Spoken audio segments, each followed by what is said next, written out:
Jonás capítulo 1 del verso 1 al 3 dice de la siguiente manera: la palabra del Señor vino a Jonás, hijo de Amitai: anda, ve a la gran ciudad de Nínive y proclama contra ella que su maldad ha llegado hasta mi presencia. Jonás se fue, pero en dirección a Tarsis, para huir del Señor. Bajó a Jope, donde encontró un barco que zarpaba rumbo a Tarsis. Pagó su pasaje y se embarcó con los que iban a esa ciudad, huyendo así del Señor. Amén. Oramos al Espíritu de Dios para que nos pueda hablar a través del consejo de su palabra. Cierre sus ojos y pídale al Señor que hable a su vida y que Él pueda darle esa palabra que usted necesita. Padre, en el nombre de Jesús, queremos pedirte hoy que tu palabra habla a nuestras vidas este día. Señor, tu palabra es un tesoro que tú pones en nuestras manos. Señor, hoy vengo delante de ti humildemente a pedirte que puedas usar mi vida para hablar a tu pueblo, Señor, sabiendo que yo en mis limitaciones poco tengo que aportar, pero si eres tú quien a través de tu Espíritu me guías, puede ser de mucha bendición para las personas que están aquí. Por eso te pido que tú me ayudes, Señor, que me des esa guianza de tu Espíritu, y que los que están aquí, tu Espíritu también pueda, en la medida tu palabra se va desarrollando y se va hablando, tu Espíritu vaya trabajando en los corazones, en la dureza del corazón, y sensibilices, y que tu palabra sea como una semilla sembrada en una buena tierra, Señor. Reprendemos todo espíritu demoníaco, toda presencia que no proviene de ti, que quiera robar la palabra, Señor. Y hoy que seas tú quien controle este lugar, tu presencia en este lugar, Señor. Que las vidas sean liberadas, que los corazones sean transformados, y que todos avancemos en nuestro crecimiento y conocimiento de ti. Y sobre todas las cosas, danos la habilidad a través de tu Espíritu de poner por obra tu palabra, porque no queremos ser oidores, sino también hacedores de tu palabra. Eso es lo que cambia la vida, el llevar a la vida tu palabra. En el nombre de Jesús, Señor. Gracias. Amén y amén, nuestro Señor. Puede tomar su asiento.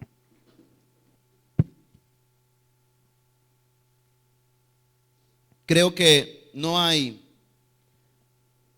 nadie en nuestras sociedades hoy en día que no haya escuchado la historia de este hombre que fue tragado por un gran pez. La mayoría de personas dicen que fue una ballena, pero la verdad es que la Biblia no especifica si fue una ballena o no. Simplemente dice que fue un gran pez. Y hasta hace 200 años en el mundo cristiano nadie dudaba que este libro contaba un hecho que fue histórico, o sea, algo que verdaderamente pasó. Pero allá en torno a el año 1900 en Alemania se comenzó una nueva corriente teológica que se le llama teología liberal hoy en día, pero el verdadero nombre es la alta crítica. Y ellos comenzaron a cuestionar ciertos aspectos con respecto a la Biblia. Y uno de ellos fue justamente el libro de Jonás, diciendo que verdaderamente Jonás lo que era una fábula, y que era parte de una historia mitológica de la cultura hebrea. Pero tanto la mitología como la fábula es algo que no fue ficticio. Entonces ellos decían: no, Jonás realmente no pasó, sino que Jonás representa a la nación de Israel y es un suceso o un libro cuyo valor solamente está en encontrar el significado o la enseñanza, pero realmente es algo que no sucedió, es un personaje ficticio. Y fueron dando varias razones, y una de ellas es que es imposible ser tragado por un pez y sobrevivir, ¿verdad? Que es algo fantástico, es algo que no pudo haber pasado. Casi siempre esta escuela está muy ligada a razonar las cosas, a no creer en los milagros. El problema es que el punto a favor de aquellos que creemos que Jonás es un libro de un personaje que verdaderamente existió, es un pequeño problemita nada más para estas personas, y es que Jesús habló de Jonás. No solamente Jesús habló de Jonás, sino que Jesús, del único de los profetas del Antiguo Testamento a quien se asemeja, es a Jonás. Cuando él dice en sus evangelios, en el evangelio de Mateo, cuando él dice: así como Jonás estuvo en el vientre del pez, así el Hijo del Hombre estará en el vientre de la tierra por 3 días. Entonces vea que es Jesús quien rescata a este personaje y dice que verdaderamente sucedió. Eso en una ocasión. Le voy a narrar otra ocasión. Cuando Jesús está yendo hacia Jerusalén y dice que ve y dice: Jerusalén, cuántas veces te quise juntar como los pollitos, pero no quisiste. Y dice: si hubieras conocido quién hubiera estado contigo. Y si a Nínive se le hubiera dado la oportunidad de arrepentirse, o conocer quién, o tener ese profeta, Nínive hace tiempo se hubiera arrepentido. En otra conversación, los profetas, los galileos o los fariseos están diciendo: bueno, de Galilea no sale nada bueno, no puede haber profeta en Galilea. Pero Jesús, hablando justamente de Jonás, dice que los ninivitas se arrepintieron, los israelitas no querían arrepentirse por la dureza de su corazón, y dice el Señor Jesús: pero he aquí, más que Jonás hay en este lugar. O sea, Jesús está diciendo: los ninivitas se arrepintieron porque tuvieron a Jonás. En cambio, los israelitas tuvieron al mayor de los profetas y no quisieron arrepentirse. Entonces Jesús es quien toma la historia de este hombre, y Jonás se nos dice que era de una ciudad. Ahora vamos a leer en el libro de Reyes, Segunda de Reyes, que es otro pasaje que habla de este hombre. En el capítulo 14, versículo 25, se nos dice que él era de una ciudad llamada Ben-Jafet, que era una ciudad que estaba en Galilea. O sea, Jonás era de la misma región de donde Jesús comenzó su ministerio. Ahora, este personaje es un personaje peculiar, porque contrario a lo que muchos quisieran, muchos evangelistas o predicadores o profetas, este hombre logró la conversión de una ciudad de 120,000 personas en un tiempo récord de pocos días, aproximadamente una semana. 120,000 personas se arrepintieron. El problema es que él no quería predicarles. Entonces imagínense como que usted predica aquí al barrio y todo el barrio se convierte, pero usted no quiere predicar, usted va a la fuerza y se convierten. O sea, él logró el mayor avivamiento que se pueda registrar en la palabra de Dios. Humanamente, no hay ni un registro. Por ejemplo, lo que uno ve en la iglesia de los hijos de los apóstoles es que se convirtieron 10,000, 15,000, 7,000. Pero 120,000 no ve ninguno una conversión así. O sea, es impresionante. Ahora, ¿pero qué era lo que estaba sucediendo? ¿Por qué Jonás no quería ir a la ciudad de Nínive?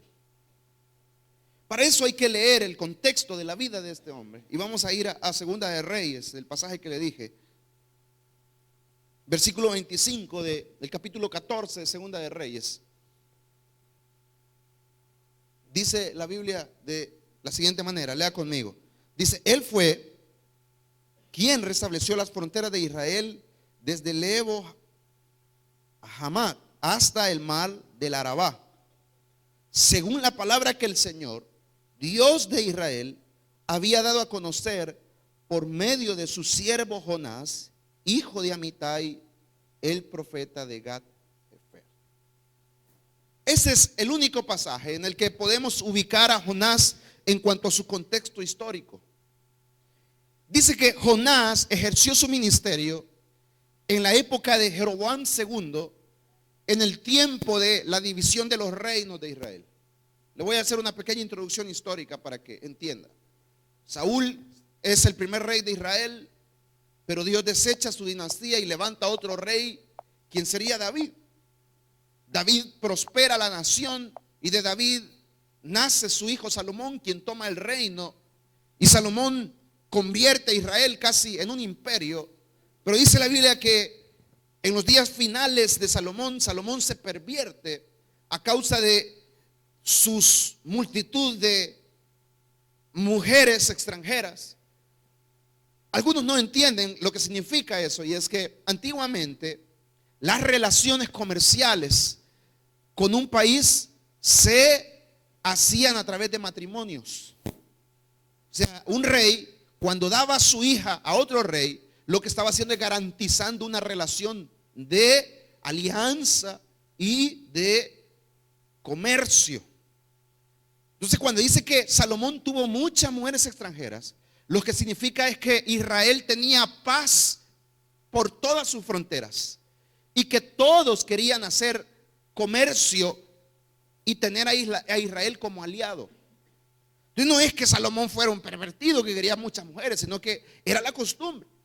Llegaba un rey y le ofrecía a su hija. Por eso es que él se casó con la hija de Faraón. Eso lo dice la Biblia. O llegaba el rey, otro rey, y le ofrecía a su hija. Así era como se establecían las relaciones antiguamente. Pero dice la Biblia que ellas comenzaron a pervertir su corazón.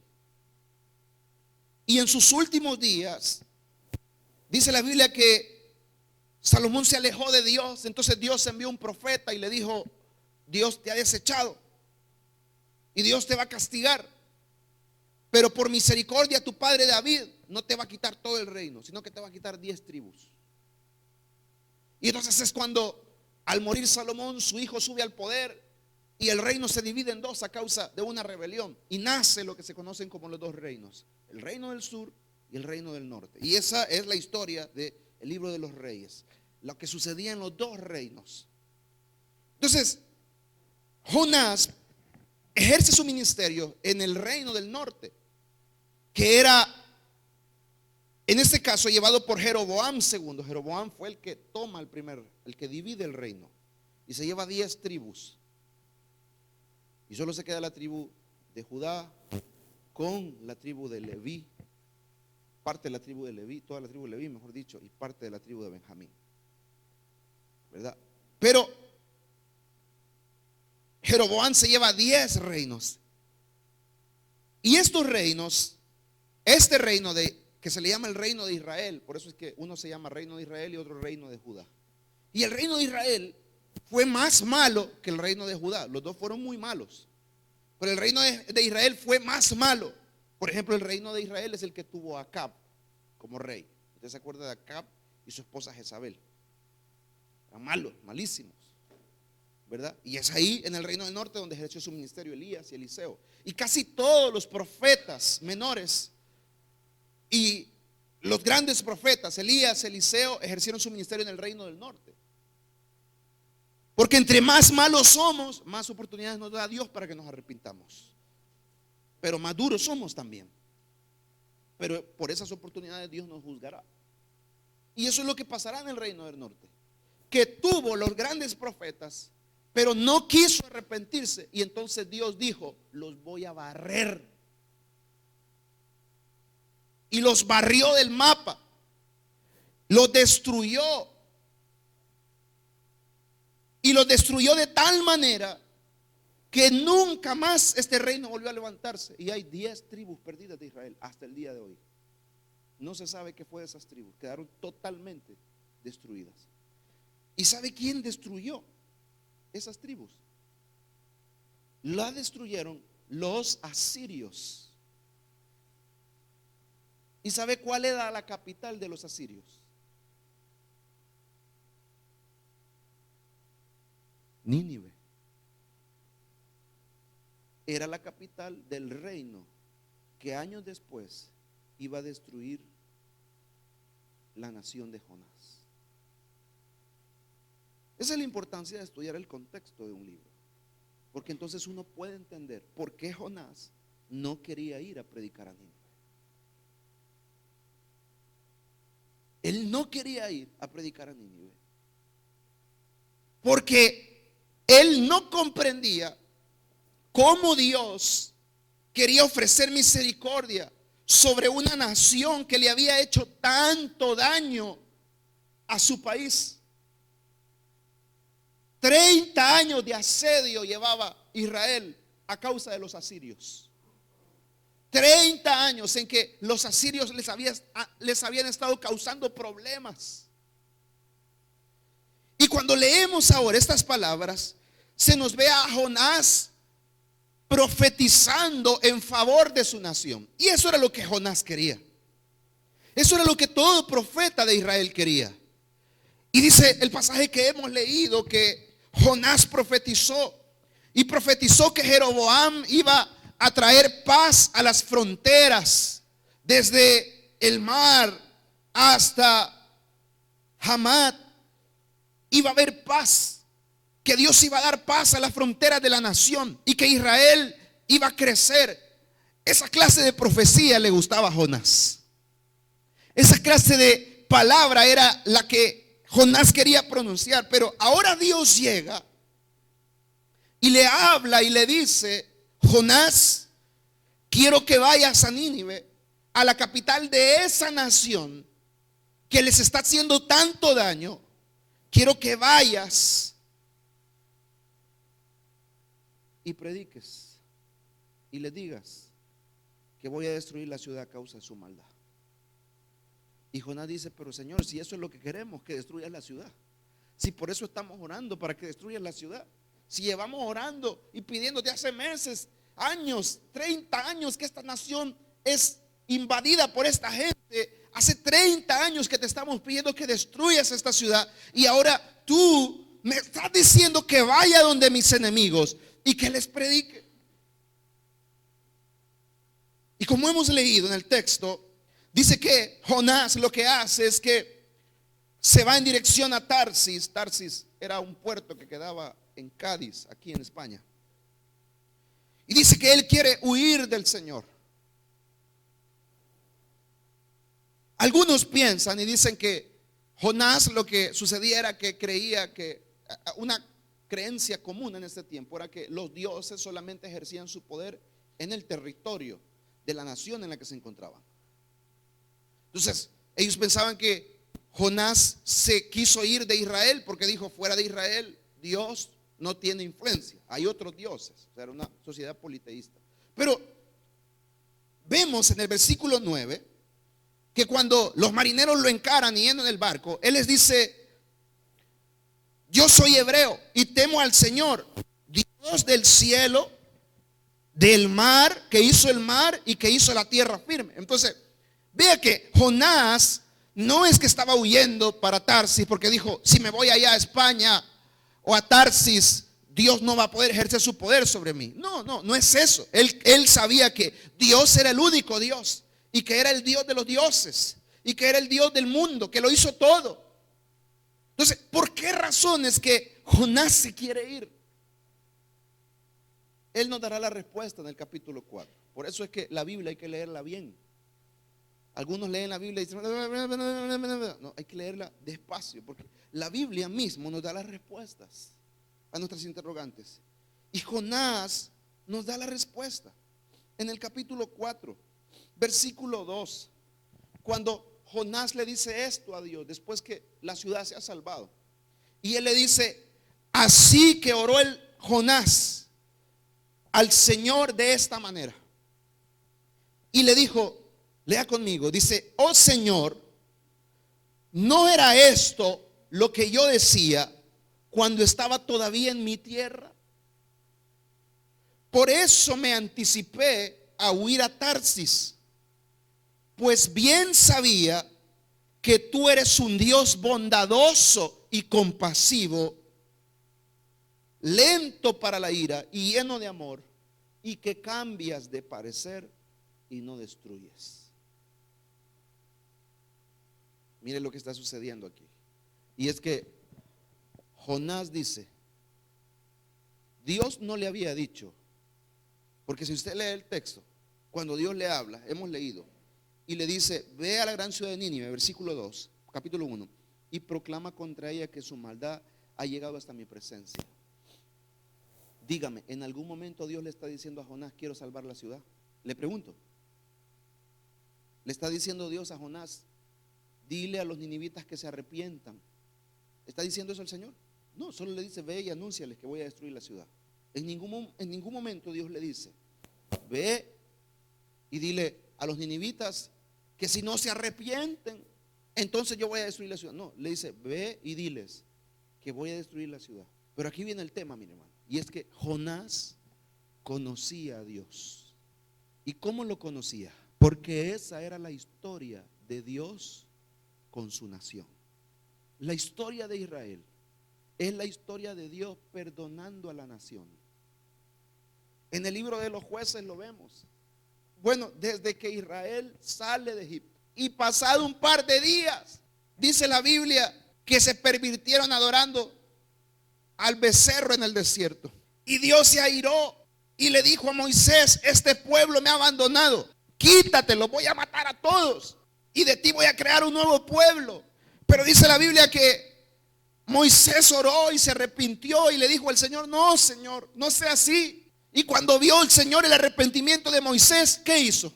Perdonó a la nación. Y cuando entraron a la nación que Dios les había prometido, el libro de los jueces, dice la Biblia que cuando un juez moría, Israel empezaba a hacer cada cual lo que le daba la gana. Así dice la Biblia, que cada uno vivía como le daba la gana. Y se empezaban a olvidar de Dios como muchos de nosotros. Cuando las cosas nos van bien, nos empezamos a olvidar de Dios. Y entonces cuando las cosas nos van mal y cuando nos vemos que estamos con la soga al cuello, y dice que los israelitas empezaban a clamarle a Dios, y Dios decía, y le decían, Señor, mira tu pueblo, somos los hijos de tu siervo Abraham, ten misericordia de nosotros. Entonces, ¿qué dice la Biblia que Dios hacía? Que Dios se movía a misericordia y que Dios les enviaba a un juez. Y cuando el juez moría, la nación se volvía a rebelar en contra de Dios otra vez y las cosas les comenzaban a ir mal y comenzaban a sufrir. Entonces nuevamente volvía a clamarle a Dios. ¿Y Dios qué hacía? Iba y le decía, ahí que vean qué les pasa a ustedes, ahí se quedan, yo ya les di 3 oportunidades y a la 3 es la última. Sino que dice que Dios se movía a misericordia y luego dice que volvía otra vez a levantar otro juez, y esa había sido la historia de toda la nación. Incluso el pastor Mario en el retiro recordaba esa historia de Acab, ese rey malo de la nación de Israel. Creo que no hubo otro rey tan malo. Pero ¿qué sucedió? Dios le envía al profeta y le dice, vas a morir. Así dice el Señor, por cuanto has sido malo, a tu mujer se la van a comer los perros ahí en la viña de Nabot. Tus hijos a todos los voy a matar. ¿Y qué dice la Biblia que hizo Acab? Dice que dejó de comer, se humilló y comenzó a hacer ayuno y no quería que nadie le hablara. Y dice que solo pasaba llorando y triste. Y Dios le habla al profeta y le dice, ¿has visto cómo Acab se ha arrepentido? Y le dice, ve y dile que por cuanto se ha arrepentido, no va a haber este gran mal que va a venir sobre su casa. Y dice que el profeta fue y le dijo, así dice el Señor, por cuanto te has arrepentido, no vas a ver lo que viene sobre tu casa. Pero vea, hasta el más malo Dios le dio misericordia. Y Jonás sabía que así era Dios. Y entonces Jonás dijo, si yo voy y le predico a estos ninivitas, estos se van a arrepentir y Dios los va a perdonar. Ya conozco cómo es Dios, ya sé cómo es Dios. Si es que Dios es misericordioso, Dios es un Dios perdonador. Dios, si nos humillamos y le buscamos, nos va a perdonar. Entonces él decía, nos va a terminar perdonando. Es que ya me lo imagino, es que ya lo conozco. Ni ha sucedido la situación, pero ya conoce cómo es la persona y cómo va a reaccionar. Y eso es lo que está sucediendo, es que Jonás conoce el corazón de Dios y sabe que Dios es un Dios misericordioso, sabe que Dios es un Dios perdonador, sabe que Dios es un Dios que tiene misericordia de aquellos que se arrepienten. Y él dice, este lo va a terminar perdonando, ya lo sé. Y estos nos han hecho tanto daño. Por 30 años han asediado nuestras ciudades. Por 30 años han estado matando a nuestros niños. Han estado detrás de nosotros.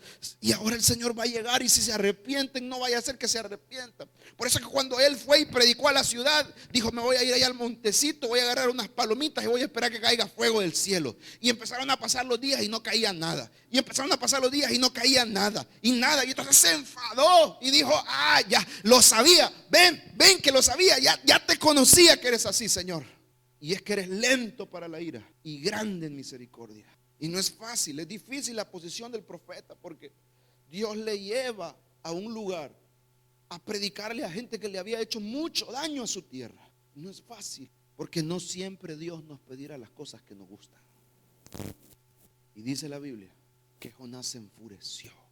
Y qué triste, hermano, es cuando nosotros hemos recibido toda clase de misericordia de Dios. Dios nos ha perdonado una y otra vez. Nos ha pasado por alto todas las sinvergüenzadas que hemos hecho, las malas decisiones, las tonterías, las heridas que hemos causado a las personas que nos rodean. Y Dios, pudiendo decir: mira, me voy a quitar de encima, lo que hace es darnos misericordia. Y qué triste es cuando nosotros, que hemos recibido toda esa misericordia, no somos capaces de actuar con misericordia. Y eso es lo que está sucediendo con el profeta. Y es que la misericordia de Dios con Israel, eso sí le había gustado. Y entonces cantaba: tu fidelidad es grande. Oh, qué grande eres, Señor. Y aquí alzamos nuestras manos y decimos: qué grande es tu fidelidad. Hasta aquí tú nos has ayudado. Tú has tenido misericordia de nosotros. Pero cuando Dios te dice: ve y pídele perdón a tu enemigo. Me voy a regresar al Salvador, pastor, o me voy de la iglesia. Tarsis es todo aquello que te aleja de la voluntad de Dios sobre tu vida. Y te quiero decir algo por si no lo sabías, porque la teología de la prosperidad, estos te dicen que Dios solamente te va a dar lo que tú quieres, que va a prosperar tus sueños, pero la verdad es esta, y es que Dios muchas veces nos va a pedir cosas que no nos gustan hacer, y nos va a pasar por procesos dolorosos que no entendemos, porque Jonás no podía entender lo que Dios quería hacer, y nos va a pasar por procesos de dolor, y Dios no te va a estar explicando. Él te va a decir: lo que quiero es que vayas y hagas lo que te estoy pidiendo. Señor, pero ¿por qué? No te estoy diciendo que te voy a explicar. Quiero que vayas y hagas lo que te estoy pidiendo. Es que ella fue la que habló primero. Es que él fue el que habló primero. Es que esto y aquello. Es que esto. Yo quiero que vayas y hagas misericordia, así como yo he tenido misericordia contigo. Porque somos buenos para aceptar la misericordia de Dios y sus bondades para nosotros, pero no somos capaces de extender sus bondades hacia otros. Y mucho peor, nos creemos con que, porque eso es lo que sucedía. Y es que Jonás no lograba entender como el Dios de Israel, ellos así le llamaban: Dios es nuestro. No, si Dios es mío, Dios es de nuestra nación, es nuestro. Mi Dios, decimos algunos, mi papá, mi rey. Pero Dios le dice a Jonás: no, yo también soy padre de ellos. Y después le dirá en los capítulos finales: yo tengo compasión de ellos, incluso hasta de los animales de la ciudad, porque yo los hice a ellos y yo hice a esos animales también.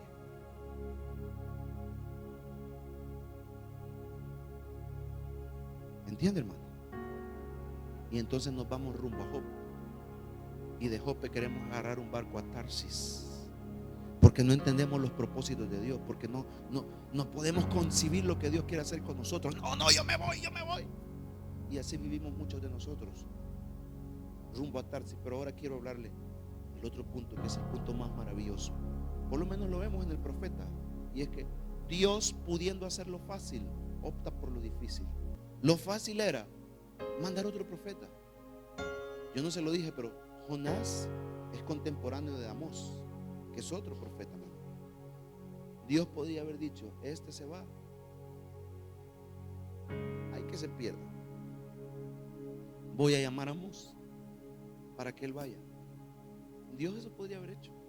Pero ¿sabe lo que Dios hace? Es que Dios opta por lo más difícil, y es que decide trabajar en su siervo. ¿Y cómo trabaja en él? Haciéndole experimentar la muerte y dándole una segunda oportunidad. Y entonces conocemos la historia, que Jonás es lanzado al mar. Mire, Dios es tan misericordioso que a veces en nuestra desobediencia incluso terminamos bendiciendo a otros, porque por Jonás dice la Biblia que todo el barco se convirtió al Señor. Eso dice la Biblia. Todo el barco terminó creyendo en el Señor y adoraron al Dios de Jonás. Y dice que lo lanzan al mar, y en el mar se lo traga aquel gran pez, y en el pez está él. Y entonces reconoce su error, y en el pez comienza a adorar a Dios. Mira, para alguien es esta palabra esta mañana. Cuando comiences a adorar a Dios en tus problemas, entonces tus problemas te van a escupir. Porque hasta que él comenzó a adorar a Dios en el vientre del pez y empezó a darle la gloria al Señor y empezó a reconocer la grandeza del Señor, el pez lo vomitó y dijo: ya, ¿para qué lo quiero? Sí, ya.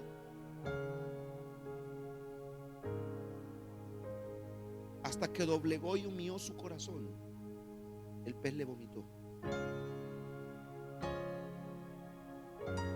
Y Dios le dio una segunda oportunidad y le dice: Jonás, si yo te he dado una segunda oportunidad a ti, pudiendo agarrar a otro,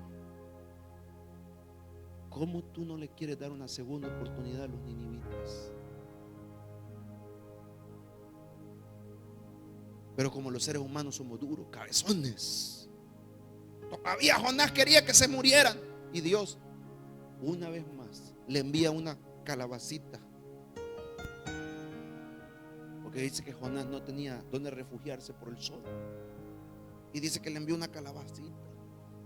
Y ahí debajo de la calabacita le encontraba refugio y fresquito. Dice que Jonás amó la calabacita. Dice que qué bonita esta, cómo me sirve. Y dice que llegó un gusano y se la mató. Y Jonás se enfadó. Así somos nosotros con Dios, nos enfadamos. Y dijo: ¿por qué me pasó esto? ¿Dónde estás tú? Ya no creo en ti. Y Dios le dice: Jonás, esa calabacita, ¿tú la regaste? No, Señor. ¿La sembraste tú?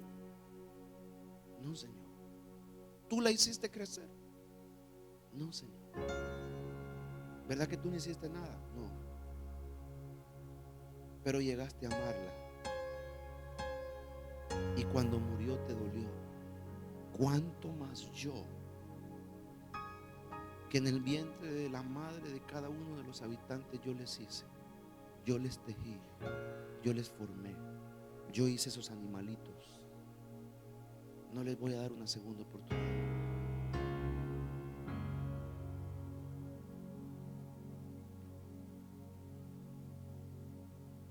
Pero nosotros los seres humanos somos duros. Y ahí termina la historia de Jonás. No sabemos si él reconoció su error o no. Pero uno no se debe fijar en Jonás, sino que uno se debe fijar en Dios. Y es que Dios es un Dios de misericordia, que le dio una segunda oportunidad a los ninivitas y que trabajó una y otra vez en su profeta. Porque hemos recibido misericordia, somos llamados a dar misericordia. Es por eso que no hay nada más antibíblico que la falta de perdón en los hijos de Dios. Porque ¿cómo es posible que no quieran perdonar a aquellos que son lo que son porque Dios les perdonó? ¿Cómo es posible que alberguen odio y rencor a aquellos a quienes Dios pasó por alto todas sus ofensas? Pero Dios nos llama hoy a vivir libre del perdón y ser como Él. Hay un dato interesante, se lo voy a dar y ya termino. Versículo 3 dice: Jonás se fue pero en dirección a Tarsis para huir del Señor, y bajó a Jope. Jope era una ciudad portuaria, ahí había un puerto. Un poco más de, varios años después, Dios levanta a otro profeta en Jope, Galileo como Jonás, y le envía igual a predicarle a extranjeros. Igual trabajó en su vida con un animal, solo que en esta vez fue un gallo, que Pedro estaba en Jope. Y sucedió lo mismo. Dios le habla y le dice, a través de una visión le dice: Pedro mata y come animales inmundos que representaban a los gentiles. Y dice que Pedro le dice: no, Señor, no, yo nunca he hecho eso. Yo te soy santo, yo soy puro, yo no voy donde esa gente. Y Dios le dice: van a venir a buscarte 2 hombres que te van a llevar a la casa de un centurión italiano llamado Cornelio. Ve con ellos y preséntales mi palabra. En Jope también. Jope es el lugar de la decisión. En Jope, 2 galileos, siervos de Dios, toman la decisión de obedecer a Dios y ir en dirección contraria, o de obedecer a Dios en aquello que ellos no entienden. ¿Qué vas a elegir tú? ¿La opción de Jonás o la opción de Pedro? ¿Qué hizo Pedro? Pedro dijo: iré, Señor. Y llegó donde estaban ellos y les dijo estas palabras: ustedes saben cuán difícil e inmundo es para un judío estar en casa de un extranjero, mucho más de un centurión romano. Los romanos llevaban más de 300 años oprimiendo a los judíos, y Pedro estaba en la casa de un centurión romano, que era el que estaba por encima de toda una tropa. Imagínese Pedro contra los que matan a tus niños, contra los que subyugan tu tierra. Pero Pedro, que a través del gallo había entendido lo que son las segundas oportunidades, él dijo: si Dios me perdonó a mí, ¿cómo no va a perdonar a estos? Y fue. Si no quieres obedecer, hay un pez esperándote y te va a soltar hasta que te humilles. Ya lo tiene preparado el Señor. Ahí está listo. Ahí está el pececito esperándote. Y entonces, cuando ya estés hecho polvo y digas: no, Señor, ayúdame, perdóname, reconozco, entonces el pez te va a vomitar. Dios trabaja con sus hijos y les da segundas oportunidades. Obedezcamos al Señor. Humillemos nuestro corazón. Perdonemos. Porque lo que somos es solamente por la misericordia de Dios. Nínive fue destruida 150 años después. Fue destruida por los medos y por los babilonios. Ellos la invadieron, la sitiaron y la arrasaron totalmente. Nunca más Nínive fue reconstruida. Al final, la ciudad cayó, porque los ninivitas se olvidaron de lo que habían hecho, de la misericordia de Dios. Ten cuidado. No vaya a ser que te caigas y no te vuelvas a levantar nunca más. Mejor reconoce tu error y humíllate delante del Señor. Porque si estás aquí esta mañana, no es porque tú lo quisiste, es porque Él te ha traído, porque tiene misericordia de tu vida y te está dando una oportunidad más para que te arrepientas, para que endereces su vida. Tal vez has venido dentro de un gran pez y has venido en una situación que dice: Señor, yo no sé cómo salir de aquí. Estoy metido en una situación que yo no sé cómo voy a salir de esta en la que estoy. Tal vez Dios te ha traído dentro de ese gran pez, pero hoy vas a salir de ahí si te humillas y le entregas tu corazón al Señor y reconoces que has pecado y que le has fallado.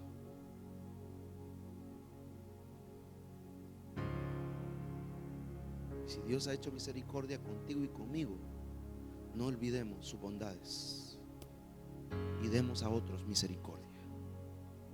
Perdonemos. No vaya a ser que Dios se moleste porque no hemos sido capaces de ejercer misericordia cuando a nosotros Él nos ha perdonado una deuda impagable. Amén. Cierra tus ojos y vamos a orar al Señor. Esta es una mañana de misericordia.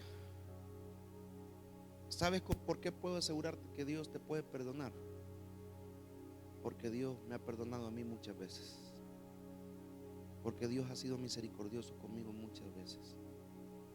Y por eso puedo decirte hoy con total seguridad: Dios quiere tener misericordia de tu vida y te ha traído aquí para darte una oportunidad. Hoy yo vengo como Jonás lo hizo en su tiempo, como Pedro lo hizo en su tiempo. Hoy yo vengo a ti como siervo de Dios y te digo: el enemigo quiere destruirte. Tu vida será destruida si no te humillas delante del Señor. Y te digo, si obedeces, Dios te va a dar una nueva oportunidad. Señor, perdónanos si en algún momento de nuestras vidas nos hemos olvidado de tu misericordia. Incluso si hemos visto por encima del hombro a otros, creyéndonos mejores, creyendo que los otros no merecen tus bendiciones, pero nosotros sí, porque somos tus escogidos, tu pueblo elegido. Hemos criticado y hemos juzgado, cuando la verdad es, Señor, que somos lo que somos por tu misericordia, porque tú nos has tenido paciencia muchas y muchas veces.